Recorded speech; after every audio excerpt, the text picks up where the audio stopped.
نستعين على أمور الدنيا والدين وصلى الله على نبينا محمد وعلى آله وصحبه وسلم. ugu horeyn waxaan salaamayaa cid kasta oo xafladan ka soo qayb gashay oo ay ugu horeeyaan isduwaha iyo culimada iyo waalidka iyo macallimiinta iyo qolada saxaafadda iyo cid kasta waxaan ku salaamayaa salaanta islaamka assalaamu calaykum waraxmatullaahi wabarakaatuh. salaanka dib runtii dhammaanteen sharaf iyo farxad bay noo tahay inaynu xafladan lagu weyneynayo kitaabkii Allah inuu ka soo qayb galno. horta marka hore waxaan oran lahaa niyadeen wanaajisano waxaanu joognaa kulan cibaado oo kitaabkii quraanka ahaa aynu ku karaamayno oo ku sharfayno oo ugu xafladeyno ardaydii quraanka dhameysay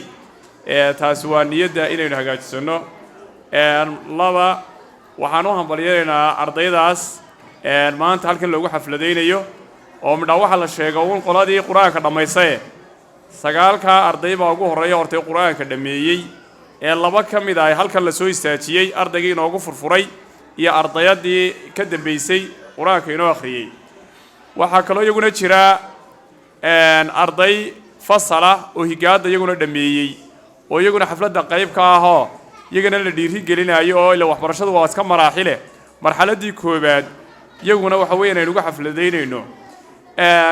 inta marka aynu ka nimaadno aynu u kacno oo inaguna awooddeena aynu ku tijaabino dee tolkeenna waxa weeyaan aynu u gaadhsiino oo aynu iyadana dhex dhigno. ilaahay waa nagu asturay raggii aadka noola shaqeeyey markii talada koobaad noola tagnay sheekh ayaa ka mid ahaa sheekh Ismaan allaha sharfee iyo rag kale oo culimo ah barnaamijkiisa asu ku hirgalay imika waxa weeyaan intii aanu ku talagalnay waxa weeyaan sideedii bay u socotaa. marka hore laba macallin baa joogay macallin kale oo saddexaad baan intii ku siyaadinay waxa yara waxa weeyaan ay macallimiintu qaataan waxa weeyaan lagama warwaro bisha saddexdeeda iyo kowdeeda ayay u soo dhacdaa. inta waxaan uga jeedaa haddii la iskaashado oo wax la wada qabsado in ay wax la gaadhayo mahadkina iyo markaskina waa ka inoo shaqeynaya halka maraya ardayda soo saaraya. horta waxaynu u ducaynaynaa oo dhammaanteen aynu u ducaynaynaa cid kasta oo qayb ka noqotay dhaqaajinta iyo fangarayntaas markaska oo aynu leenahay ilaahay miisaanka xasanaadka ha ugu daro. sheekhana kelmadiisa aan ka codsanayo inuu dadka aad ugu duceeyo waa dad duco soo dalbanaya baa jira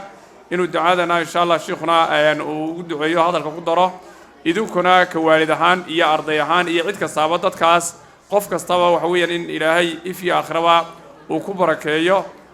oo cimriga iyo cuudka iyo aqliga ugu barakeeyo ayaynu ilaahay uga baryeynaa qaybta ay ka noqdeen inay ardaydaas ay wax bartaan. mid kalena waan ku darayaayo waxa dadku ay ku horumaraan waa aqoon weeyaan aqoontan waxa koow ka quraanka kariimka ah. waalidka halkan fadhiya waxaan cod dheer ugu sheegayaa maadaama iskuulkii oo bilaasha markaskii oo bilaasha oo quraanka lagu baranayo iyo culumtii kale asaasiga ah wixii macallimiinta ku dari karaanba idinka waxa idin la gudboon waalidow in aad ka faa'iideysaan oo ardayda keentaan oo aad wax weeye kaga warhaysaan. midda la idinka doonaya waa taas waxa ceeba oo aan aqliga gelaynin iyadoo iskuulkii iyo quraankii markii bilaash lagu baranayo inaad ilmihi meelaan uu ku taagtaagan yahay waalidow sax maaha. waalidka inaad keento aad keento ardayga waalidow ayaa la rabaa waana mas'uuliyad ilaahay ku saaray ilmahan yari kullukum raaci wa kullukum mas'uul an ra'iyati weeyaano ilaahayna waa ku weydiinayaa wax ilaahay dadka si waxa ugu qaalisan ubadkii aan ku siiyay xagaad geysay maxaad bartay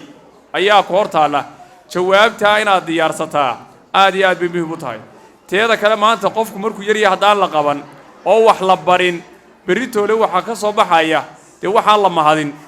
mid baan maalin ku war ka yar ka bixi waxbarashada suul ka bixin maayo saan ku isagoo wax soo dilay baad qaama ka bixin doontaa iska dah warku wax soo dilay oo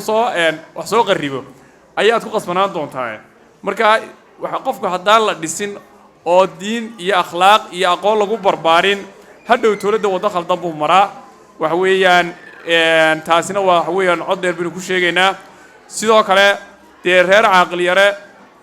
ayaa maxad ku dhex yaala inaad macallimiinta la shaqeysaan ku isku garab taagtaan ardayda akhlaaqdooda aad kala shaqeysaan waa wax la idinka rabo weeye. inta waxaan ku darayaa waxaan si gaar ah iyadana halkan aanan ilaaweynin xafladan waa dhiirigelin waa xaflad dhiirigelina وحفلة لغو صو بندقايو وحقبتكي مركزكا markaanu ka fikiraynay dhaqaalaha iyo